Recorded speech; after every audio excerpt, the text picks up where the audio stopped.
Good morning, all of you. Today I will discuss before you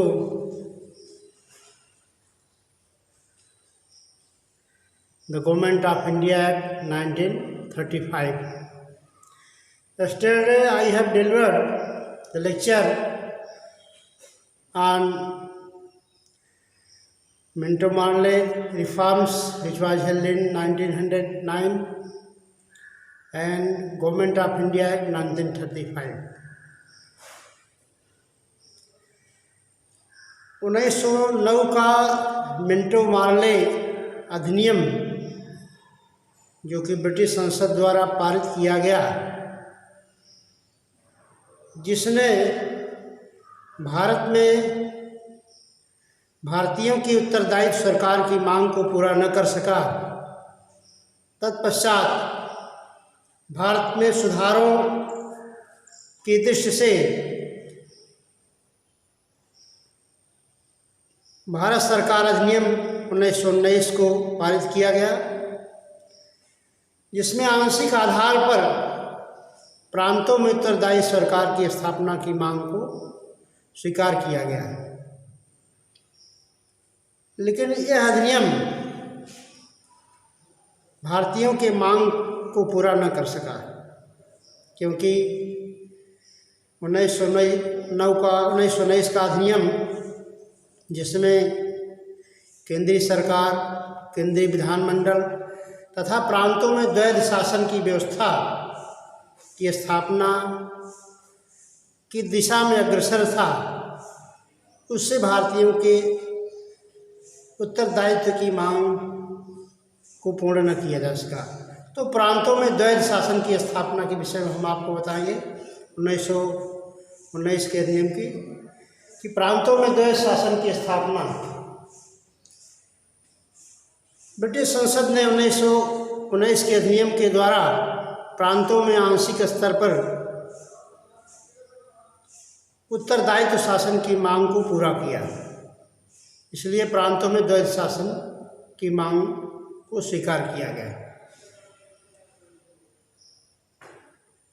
यह किस लिए किया गया? इसका उद्देश्य यह था कि भारतीयों को प्रशासन के बारे में महत्वपूर्ण जानकारी इससे कराया जाए। इसमें दो तरह की सरकारें निर्धारित की गई 1919 के अधिनियम के द्वारा, केंद्रीय विधानमंडल और प्रांतीय विधानमंडल, सेंट्रल लेजिस्लेटिव असेंबली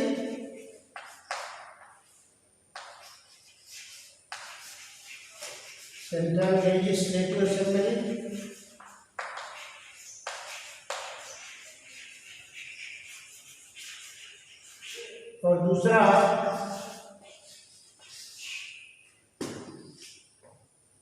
प्रांतीय प्रोविंशियल लेजिस्लेटिव असेंबली।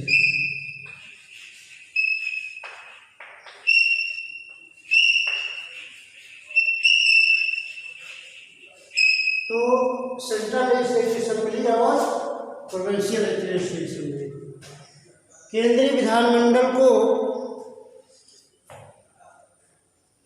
केंद्रीय विषयों पर विधि बनाने का अधिकार दिया गया था, तथा प्रांतीय विधानमंडल को प्रांतीय विषयों पर कानून बनाने का अधिकार दिया गया था। विषयों का आपस में बंटवारा किया गया। इसके बाद प्रांतीय विधानमंडल में विषयों को विभाजित किया गया, जिसमें दो तरह के विषय होते थे। एक रक्षित विषय,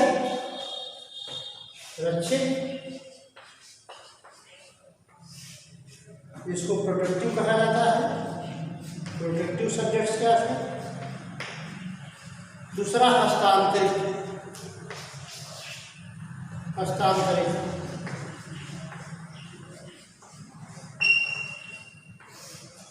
जिसको ट्रांसफर।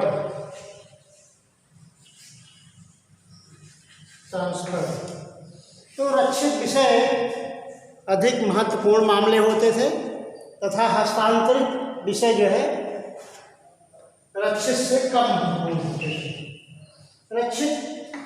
मामलों में जेल, पुलिस, न्याय, प्रशासन, वित्त एवं सिंचाई जो है रक्षित विषय के अंतर्गत आते हैं तथा हस्तांतरित विषय के अंतर्गत शिक्षा, कृषि आदि की व्यवस्था को रक्षित हस्तांतरित विषय के अंतर्गत रखा गया है। प्रांतीय विधानमंडल, जो विधानमंडल रक्षित विषयों पर कानून बनाती थी, उसको जो है विधानसभा के प्रति उत्तरदायी न होकर ब्रिटिश संसद के प्रति उत्तरदायी होती थी। लेकिन हस्तांतरित विषय पर जो कानून बनता था उसमें उत्तरदायित्व विधान परिषद के प्रति, जो उसकी कार्यकारिणी थी उसके, और विधान परिषद के प्रति उत्तरदायित्व था। तो इस प्रकार से जो है प्रांतों में द्वैध शासन की स्थापना जो हुई 1919 के अधिनियम के द्वारा, यह अधिनियम असफल क्यों रहा भारत में? क्योंकि भारतीयों ने केंद्रीय स्तर पर उत्तरदायित्व शासन की मांग की थी, इसलिए अधिनियम अपने उत्तरदायित्व में असफल रहा। साथ ही साथ जो है द्वैध शासन की स्थापना प्रांत स्तर पर की गई, इसलिए वह अधिनियम भारतीयों के उद्देश्यों को पूरा न कर सका, इसलिए इस अधिनियम की अत्यधिक आलोचना की गई और स्वतंत्रता संग्राम सेनानियों ने अपने आंदोलन को और आगे बढ़ाया। इस तरह से भारतीयों की मांग को पूरा न कर सकने के कारण ब्रिटिश संसद द्वारा यह अनुभव किया गया कि कुछ ऐसे नियम की स्थापना की जाए जो भारतीय उद्देश्यों की पूर्ति कर सके, क्योंकि यहाँ इस अधिनियम का काफ़ी विरोध हुआ भारतीय नेताओं द्वारा। इसलिए ब्रिटिश सरकार ने साइमन कमीशन का गठन किया। साइमन कमीशन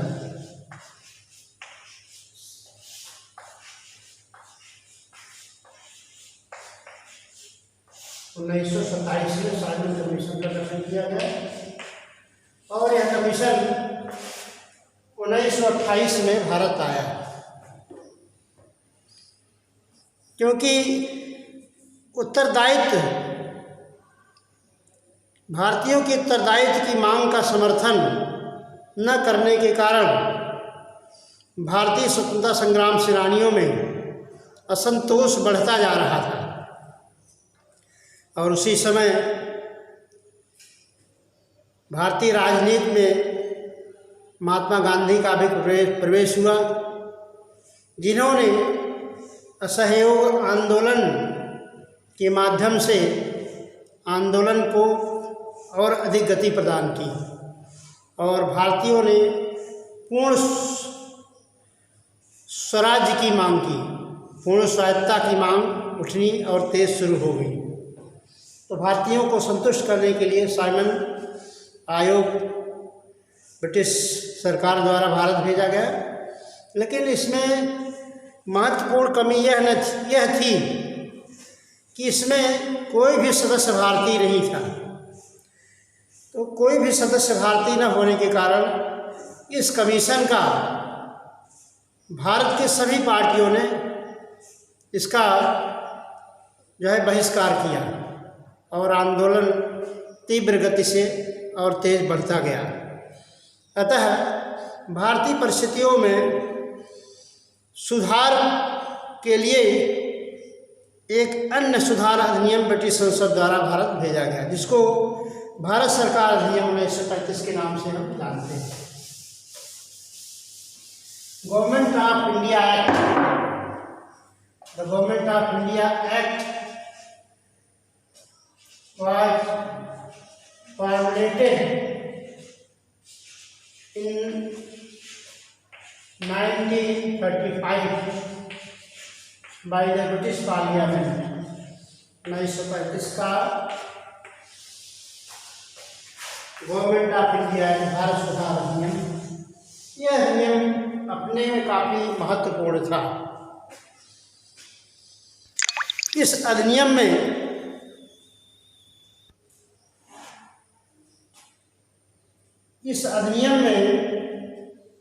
जो है 320 आर्टिकल्स थे और 10 अनुसूचियां थी, 10 शेड्यूल्स। क्योंकि 1919 का अधिनियम जिसने भारतीयों में उत्तरदायित्व की मांग को पूरा न कर सका, उस अधिनियम के उद्देश्य को पूरा करने के लिए 1935 का भारत सुधार अधिनियम, government of India act, Bharat सरकार अधिनियम 1935 का गठन हुआ।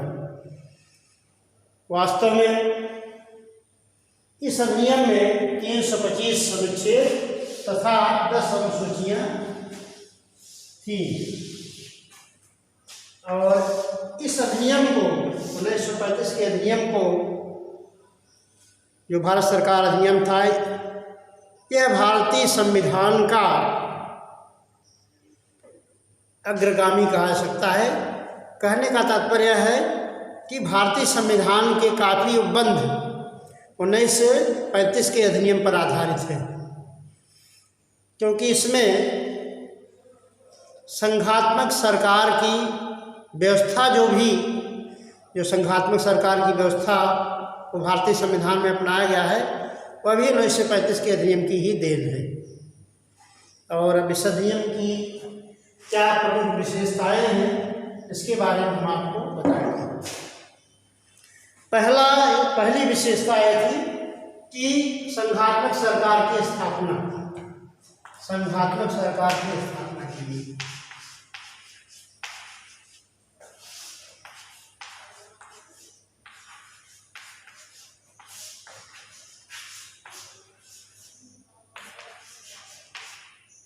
संघात्मक शासन की स्थापना,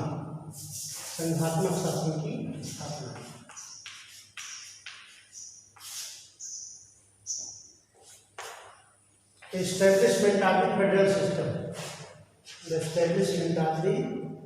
फेडरल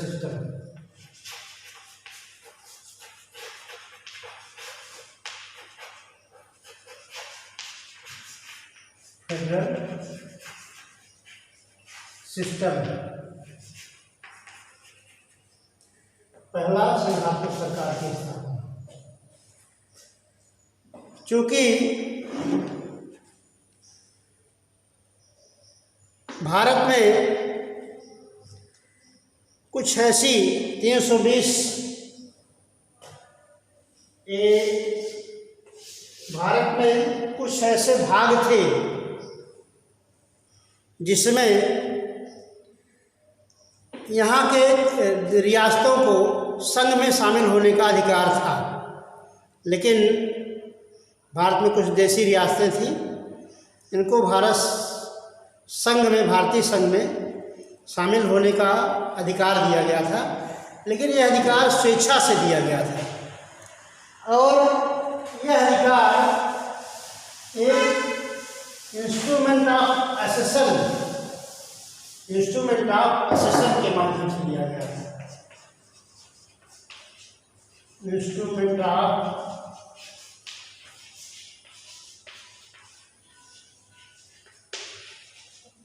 कहने का तात्पर्य है कि भारतीय संघ में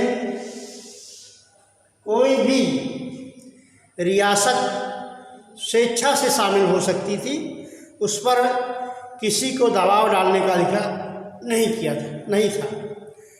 अर्थात कोई भी व्यक्ति अगर भारतीय संघ में शामिल होना चाहे तो वह इंस्ट्रूमेंट ऑफ असेशन पर हस्ताक्षर कर सकता था और हस्ताक्षर करके उसमें शामिल हो सकता था।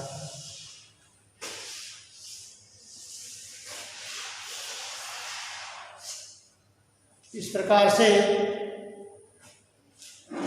जो रियासतें थीं इसमें 250 ब्रिटिश 375 रियासतें थी, 375,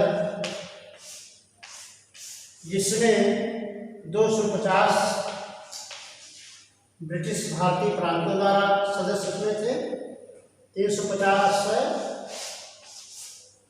जो है, और 125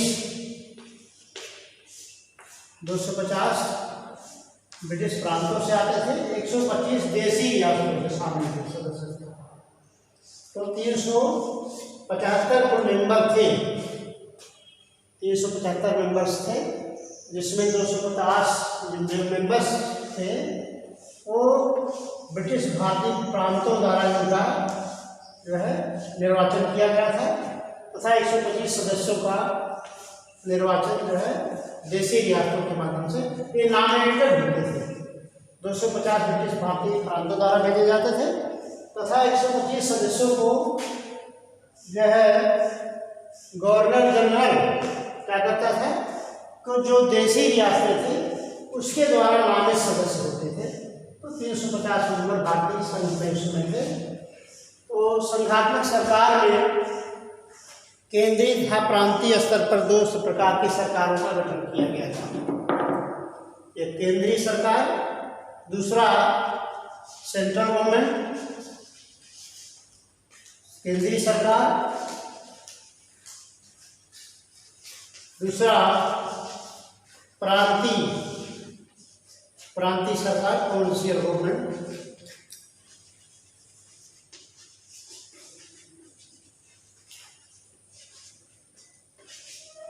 प्रोविंशियल गवर्नमेंट, प्रांतीय सरकार।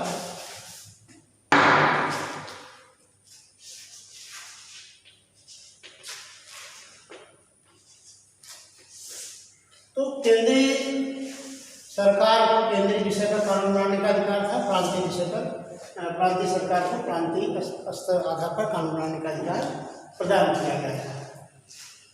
तो संघ में संघात्मक व्यवस्था जो थी, इसमें ब्रिटिश भारतीय प्रांतों से 250 मेंबर्स आते थे, तथा 125 मेंबर्स जो थे देसी रियासतों द्वारा नामित होते थे।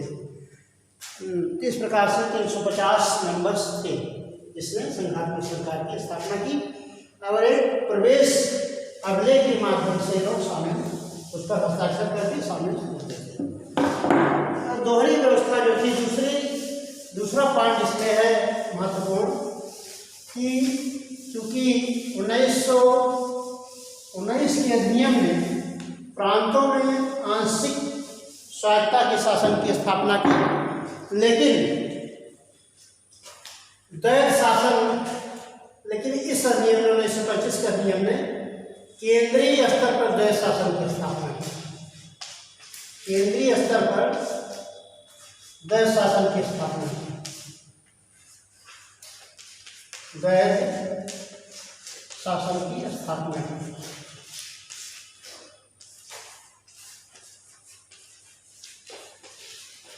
Means Dwarki establishment of Dwarki system in central government, establishment of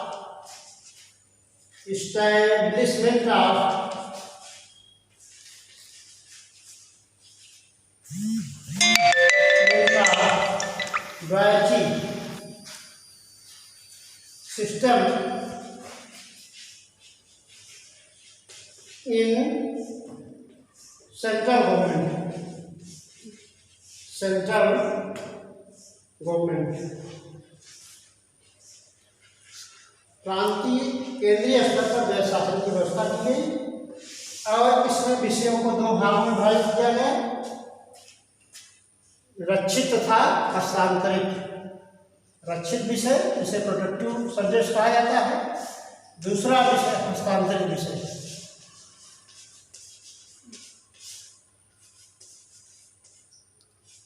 हस्तांतरित रक्षित विषय हस्तांतरित विषय से अपेक्षाकृत अधिक मजबूत होते थे। रक्षित विषयों में कानून बनाने का अधिकार, इसमें कुछ मामले होते थे, जैसे रक्षा, वित्त, विदेश आदि मामले जो है रक्षित विषयों के अंतर्गत आते थे और रक्षित विषयों पर विधि बनाने का अधिकार जो है केंद्रीय सरकार को होता था और हस्तांतरित विषय भी इसी के अंतर्गत आते थे। ठीक है, दैव शासन की स्थापना जो है 1931 के अधिनियम के द्वारा जो है केंद्रीय स्तर पर दैव शासन की स्थापना की गई। तो रक्षित विषय में अपेक्षाकृत अधिक महत्वपूर्ण मामले रखे जाते थे। रक्षा, वित्त, विदेश इत्यादि मामले जो है यह रक्षित विषय के अंतर्गत आते थे। हस्तांतरित विषय पर उससे कम महत्वपूर्ण मामले होते थे, जैसे कृषि, शिक्षा, सिंचाई इत्यादि की व्यवस्था जो है हस्तांतरित विषय के अंतर्गत दिया गया था। तो इस प्रकार से भारतीयों की मांग जो दैव शासन की मांग थी, उत्तरदायी शासन की मांग थी, का धीरे धीरे जो है समर्थन किया गया 1935 के अधिनियम के द्वारा। और यह विषय अपने आप में अत्यंत महत्वपूर्ण विषय माने जाते थे। इस प्रकार से भारत सरकार अधिनियम के अंतर्गत अभी आगे भी कुछ पॉइंट है जिसको कि अगले क्लास में हम आप लोगों को विस्तृत रूप से पढ़ाएंगे। Thank you very much.